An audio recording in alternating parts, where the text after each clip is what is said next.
Hi everyone, my name is Tyler Adams. I'm the education sector lead here at CPS, and I'm delighted today to come and speak to you about transforming monitoring and evaluation processes in higher education alongside Derby University.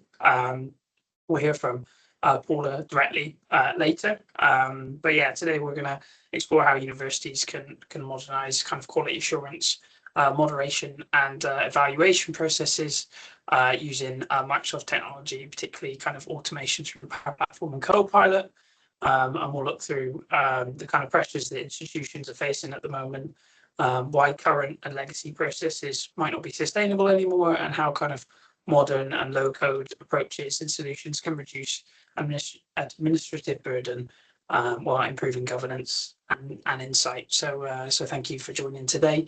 If you do have any questions, we do have a QA section at the end with Paula, but if you have any questions throughout, the chat is can be monitored and we'll either obviously answer them live on the call, or if we don't get to them, we'll come out afterwards and share the answers.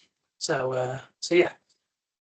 So in today's session, so the agenda we're kind of looking at, so we're going to go through the quality assurance, how quality assurance is under pressure in HE today, the hidden cost of the current processes that you've got, inconsistency and lack of visibility in the current processes, why current systems aren't necessarily so sustainable, and looking at kind of the solution, so what universities are looking for instead, how the Power Platform can kind of enable that, how AI then adds value on top of that, and ultimately the outcome, which is talking about the solution that was kind of built with Derby, and then talking the real start of the show was talking with Paula about the process and how how that solution worked and the impact and stuff that we're currently seeing.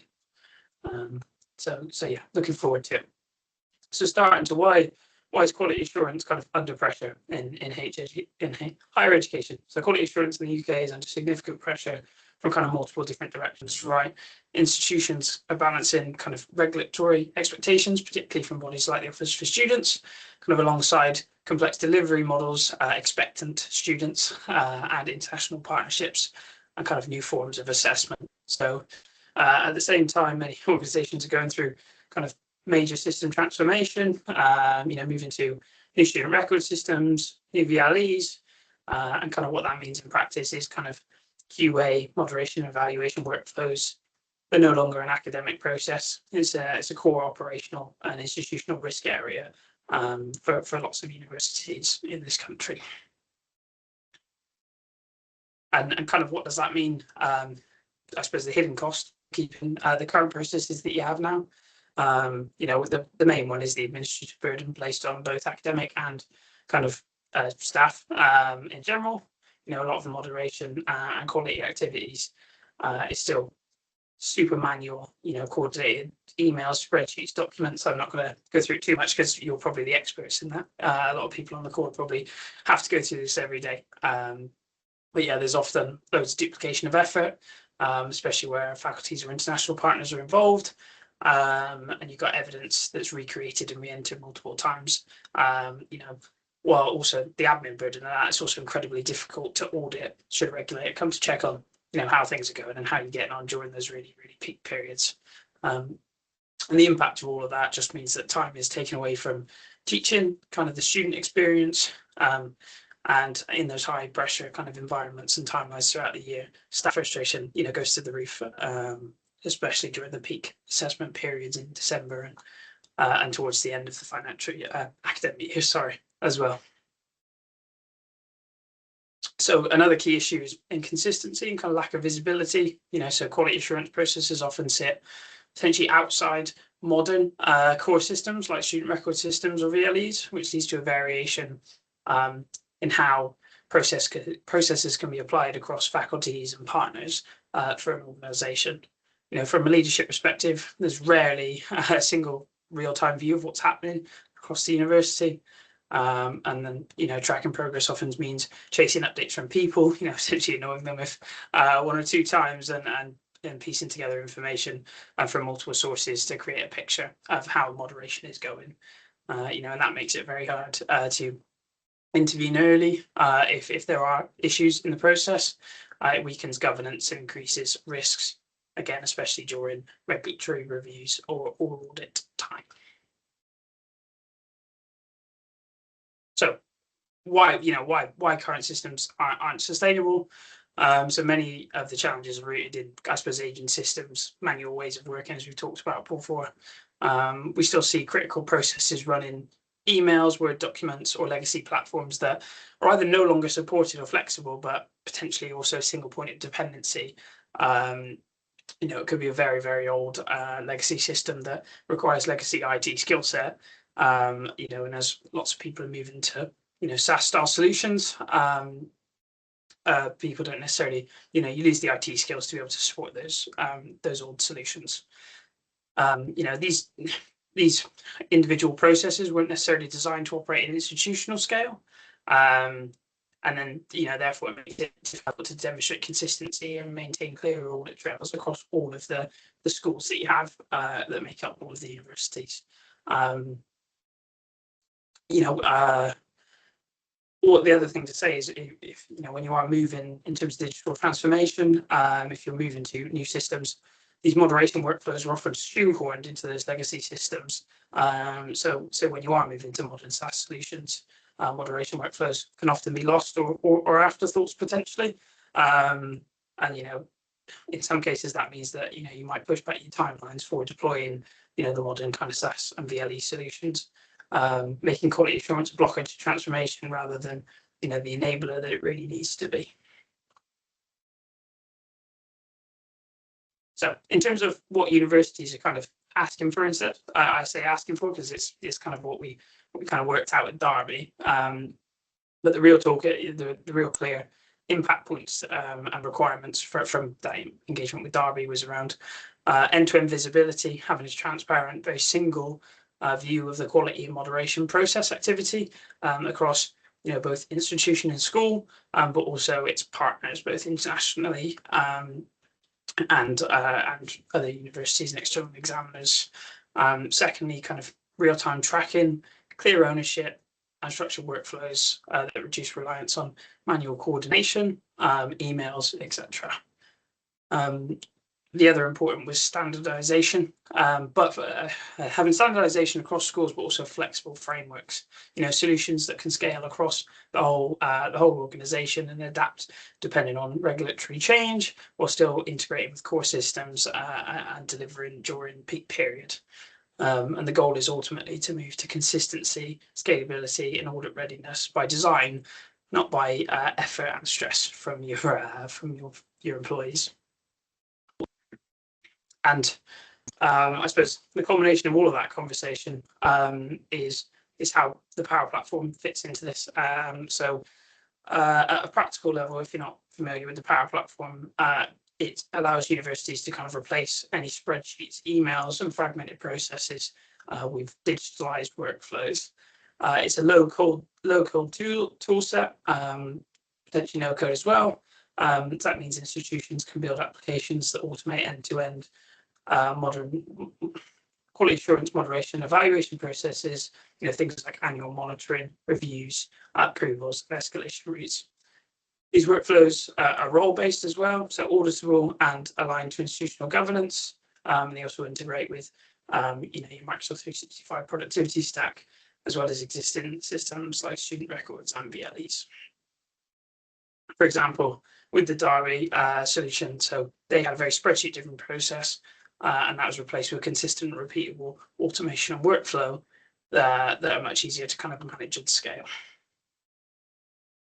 And then, I suppose it's on the topic of it's on the tip of everyone's tongue at the moment, but kind of how can you take that further? The introduction of AI, so on the efficiency side, you can use something like Copilot or other AI to reduce the time spent on the actual repetitive administrative tasks, like summarizing submissions, drafting narrative responses, and answering common kind of policy-based questions. The real shift though comes in how it impacts the actual workflows itself. So by embedding AI into these processes, we can automate a lot of manual coordination, reducing reliance on emails, removing bottlenecks, and speeding up review and approval cycles. That has a direct impact on the people themselves, It returns the time back to academics and quality teams, reducing frustration, allows them to focus on the higher value activities like teaching, analysis, and continuous improvement for modules and curriculums. From an insight perspective as well, Copilot also kind of enables institutions to move a little bit beyond retroactive reporting, and by analysing data submissions and cycles, it can highlight trends, recurrent risks in this process, and areas that require attention.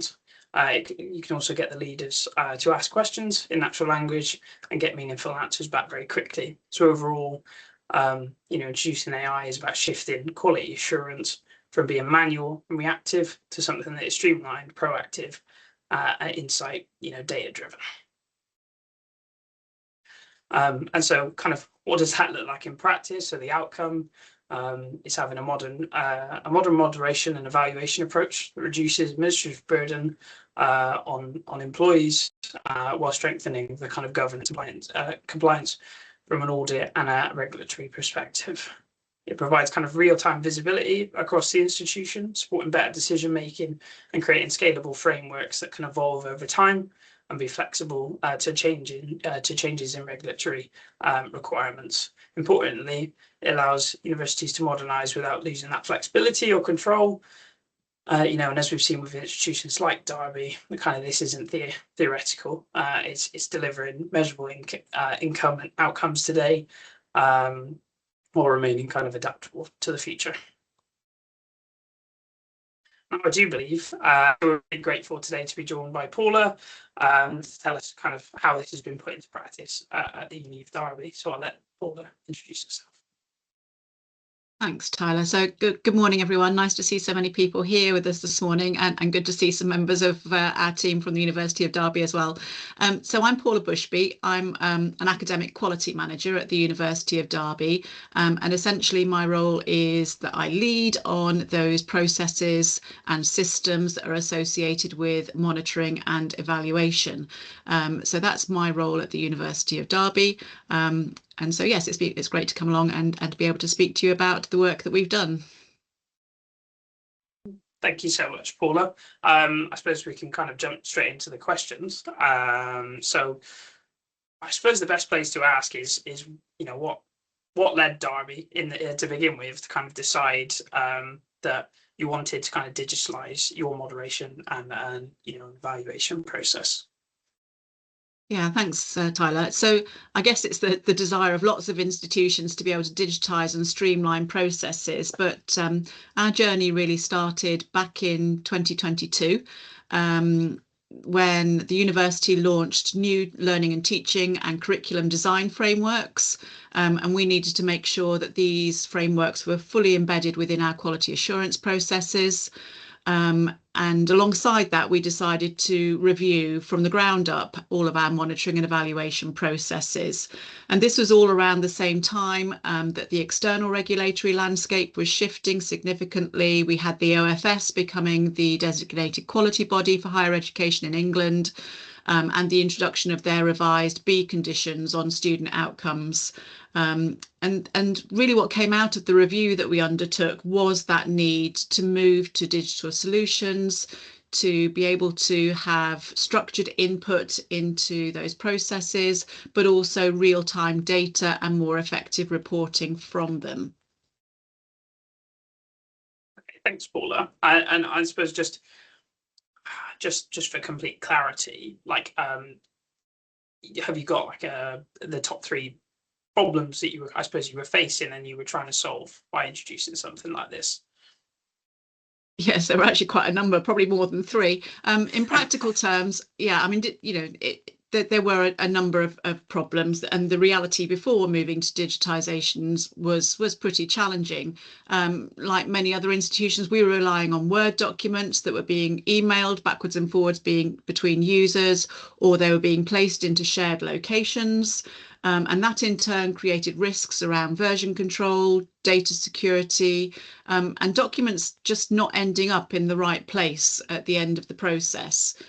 We were aware that there was inconsistent practice across the institution, making it difficult to identify where there was non-compliance. We knew that we had sort of various outliers and rogues, but bringing them into line was slightly challenging.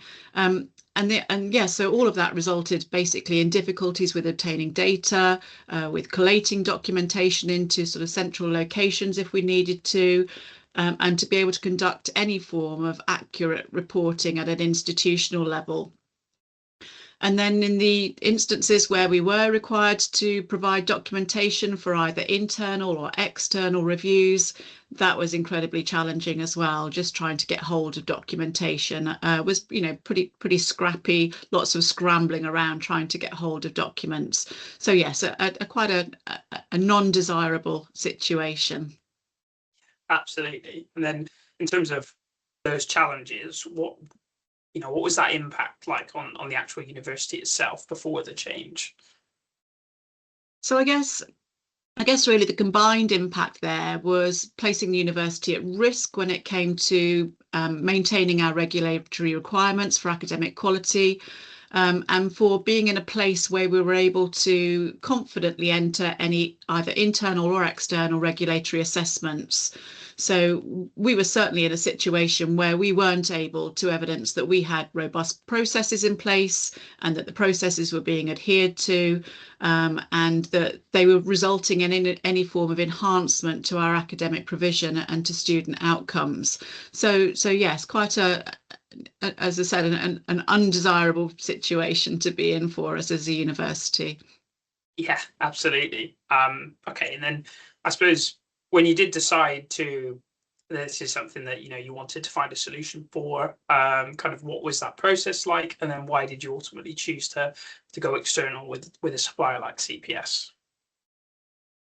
Yeah, it's a really good question. So we looked at internal options first to see if there were ways that we could build digital solutions within the institution, within our own digital services teams. But it fairly quickly became apparent that there was a complexity around not only the processes themselves, but with supporting collaborative partners and also our external examiner body into any solutions. And it basically we identified that we needed a specialist solution to be built for us. We did some investigation. We didn't seem to be able to find a suitable off-the-shelf solution. So we went out to G-Cloud Marketplace. And as a result of that, we selected CPS as the best fit for our project requirements, and also for us as a team. We particularly liked the way that you proposed inclusion of a discovery phase, and also the proposed use of agile methodology for the solution design and also implementation. We felt that you got what we were trying to achieve, that you'd understood what we were trying to do, and also the parameters that we had to work within.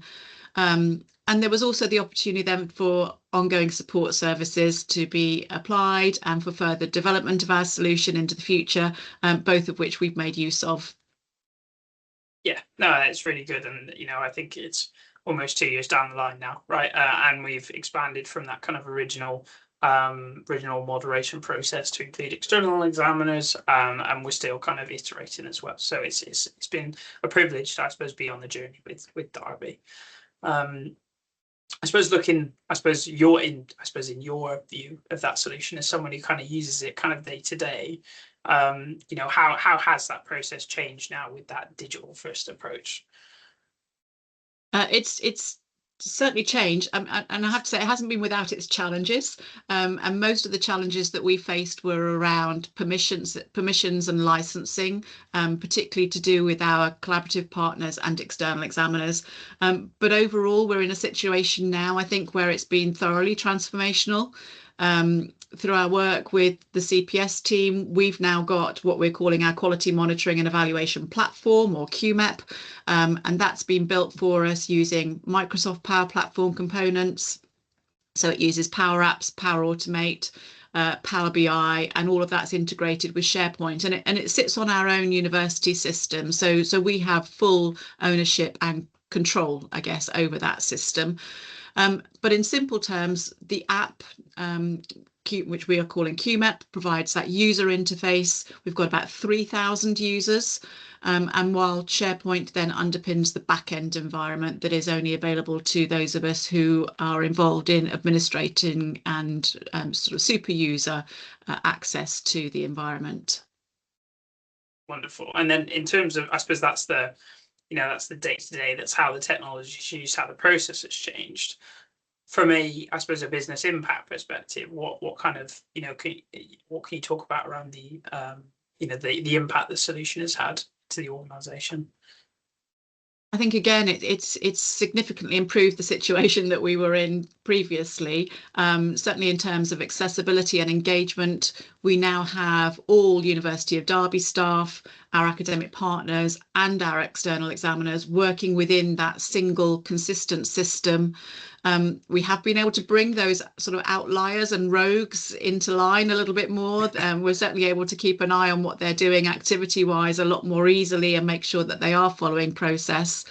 And certainly in terms of at an institutional level, we've certainly got much better resilience. We've got, a much stronger assurance base that both our internal but also our external regulatory requirements are being met. And it puts us really in a position of a much greater confidence, really, in being able to know where we are as an institution, but also to think about how we can improve things and enhance things into the future as well. Yeah, that's amazing. In terms of, I suppose, that future piece, is it, have other parts of the organisation come knocking on the door to have a look at it? I know that a few other universities have also knocked on the door to have a look as well. But what does the future look like, do you think? Absolutely. I mean, there are lots of teams that have said, we'd like to have something like this for our processes, and yes, it's something that that might be looked at in the future to build similar applications for other institutional processes that are also relying on documentation in the same way. And I forgot to mention really that the biggest transformation for us is that we've now got that insight through Power BI reporting.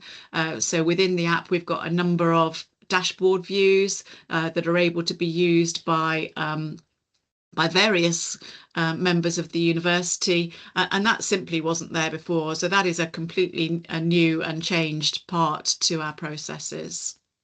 Yeah, no, brilliant. And then I suppose thinking about the audience that we've got with you with us today. I mean, I'm sure you're not the first university to go through a kind of moderation, but you're at least the first person with CPS to go through it. So do you have any kind of golden nuggets of advice for other universities that are currently modernizing, looking at this process, lessons learned, that kind of stuff?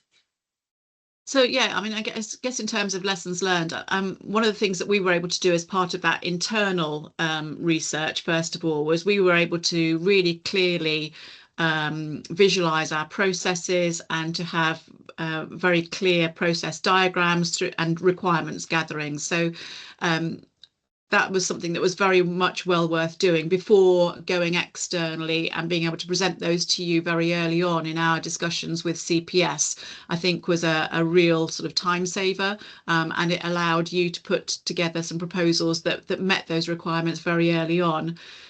Communication, is key. Go early and as regularly and in as many different ways as you can, making sure that you communicate to all of your various stakeholders, taking into consideration their various requirements and also their levels of engagement with those processes or systems. And I think one of the things that we did fairly early on was to think about ways that we could actually prevent old practice from being continued. So we had some central intranet locations where users would go to get hold of templates. We basically shut those down, and so the only thing that they could access was the app, was QMEP, and so they had no choice really but to go with current process and practice. And I think really, I mean, the biggest thing that comes out of this, and for any change process really, is it's not just about technology. It's about making sure that all people are aligned, that you have, that sort of aligning of people, of process and of system, and making sure that whatever you're putting in place is also sustainable, and that there is that sort of ownership across the institution, not just within one particular team. And I think that's been really key to the progress that we've made so far. I did refer to it as a journey at the beginning, and it definitely has been a journey that we've been on, but we are continuing to go on as well. We're continuing to learn and to develop and to improve things based on user feedback. A lot of the times we've been able to make lots of improvements to the system based on user feedbacks. Yeah, I think, you know, everything, I echo everything that you've just said. I think people are such a I don't want to say it's an afterthought, but when it comes to large transformational change, when if you're thinking about how it's going to be success day to day, right, it's the people that are going to use it. So it needs to be people focused if it's going to become successful. You mentioned, I've got one question, one final question. You mentioned obviously the journey that it's taken on. I think, you know, some people who've joined today might be right at the beginning, they might just be exploring. So, you know, can you provide, you know, a rough guideline of how long that kind of journey took, all the way through from realizing potentially that there is not necessarily an issue, but there's definitely something that can be improved, all the way to the point now where, you know, you're happy, but it, you know, continuing to iterate and improve the processes that you've got. Yeah, so I think I referenced at the beginning that we started sort of our sort of review of everything during 2022, but it wasn't until November 2023 that we sort of finalised arrangements with CPS and had our initial sort of project kickoff, and we then started work with you in earnest really from November 2023. By spring of 24, we had a solution that was ready for user experience testing and some piloting work. In May 2024, we went sort of live with a QMEP pilot activity, and then it became fully live, ready for the 24-25 academic year, with the system live and in use from July 2024. So as you said, it's been a couple of years now that the system has been live, or it's just coming up to a couple of years. And we've had some phase 2 work within that as well. As you said, we decided to incorporate our external examiner annual reporting within the system as well. So that was another development that took place and went live just coming up to a year ago now. Yeah, I think in terms of you know, a fundamental change and a solution like this, it's always good to understand the process that you went through and kind of the real timeline to, you know, to build something like this, because it's not something that should be rushed, and it's really important from all, you know, all the regulatory things that you know need to follow. That's all my questions. So thank you so much for answering them. I am just going to turn to the chat for 30 seconds. You know, does anyone else have any questions for Paula? It can be anything from the solution to obviously how her role interacts with that solution. So we'll leave that for 30 seconds. As I said, there is one there, Tyler. Oh yeah, go for it. Yeah, we've got one there from Garima. He says, what are the challenges that you now face while relying on automated processes and workflows with Power Platform? And did automation of processes and workflows cause issues with handling edge cases and the cases that require manual intervention? And how do you overcome it? One for you, Paula. Thank you. So the challenges that we now face are relatively few and far between, really. The sort of the initial challenges settled down fairly quickly, and we now see that one of the things that we've noticed straight away is that we have reduced traffic now coming through and asking us for information or clarification about process. So I think institutionally we've got much greater clarity about processes and what should be done where and when and how. So the challenges that we face now, as I said, they're sort of they are those sort of outlier ones, and as you said, those sort of edge cases, particularly to do with academic partners and those who are not UK based. So one of the challenges that we faced was with, obviously our solution has been built within the Microsoft Power Platform. Some of our academic partners don't use Microsoft, they don't have that licensing, so we've had to have workarounds with ways of being able to provide them with not only access to the system but also with the relevant licensing. I think that was possibly our biggest challenge, and we've we've certainly pretty much bottomed that out now, and it's no longer a big issue. Did automation of processes and workflows cause issues with handling edge cases? I think there was a certain amount of adaptation, but we tried to build in right from the very start for it to be very flexible, so that whatever we did in the Word template versions of the process could be replicated within the automated system. And that's usually our question is if anyone comes to us and say, well, we've got this new system, new processes. Well, no, they're not new processes. We've literally just digitized the processes. So whatever you used to do before, you're able to do within the new system. And that's usually our first question back to teams is say, what did you used to do? Well, you can do the same thing, but just in the digital platform rather than doing it by use of Word templates. So I hope that answers your question, but that's pretty much where we are. Yeah. No, that's good. And as we said before, if there's another question. It's just loaded. So from Carl, Northampton. So what was the challenge like dealing with staff resistant to change? It's a very important question. We've actually had very little resistance to the change, Carl. So it was like anything, I guess it was a very much wanted change, and we certainly started to signpost it well in advance that it was on the way, and basically we didn't give an awful lot of choice to our staff to be able to resist it. So as I said, we tried to reduce as many opportunities as possible to carry on with outdated or old practice, and to get everyone to join in with the new system as soon as it was available, and we did see that very quickly. So our communication strategy was pretty intense for quite a number of months, and we were out and presenting at as many internal and external events as we possibly could at that time to demonstrate what was on the way and to signpost that change was on the way. So actually we dealt with very little resistance to it. Probably just, I want to add there, Ricky, you obviously talk about quite an intense communication strategy, but I also think something that you did really well is, I suppose, including those people in the change as well. So it was very much a by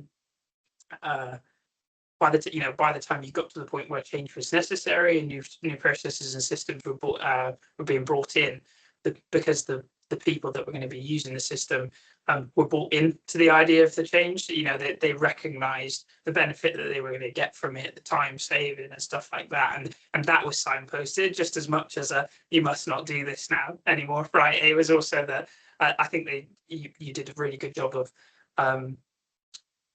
having them feel like this change was definitely going to improve what they were going to do, and that means that they were very bought in. I think that's why you reap that reward by when the new system came in, everyone was very happy and wanted it to work, and was also really good when it came to iteration and testing and stuff like that as well. Thank you. And yeah, that was one of the benefits, I guess, of building it through that agile way, is that we had those sort of weekly or monthly demonstrations from your team as to where they got to. They were very willing to listen to feedback from University of Derby colleagues as to, could it do this? Could we do it in that way? And to make those sorts of tweaks and changes as we went along, as you say, through that iterative process. We did try and involve as many people as possible in that user experience testing. And when we opened that out to our staff to be able to participate in that, we had a fairly overwhelming response of what people wanting to be involved.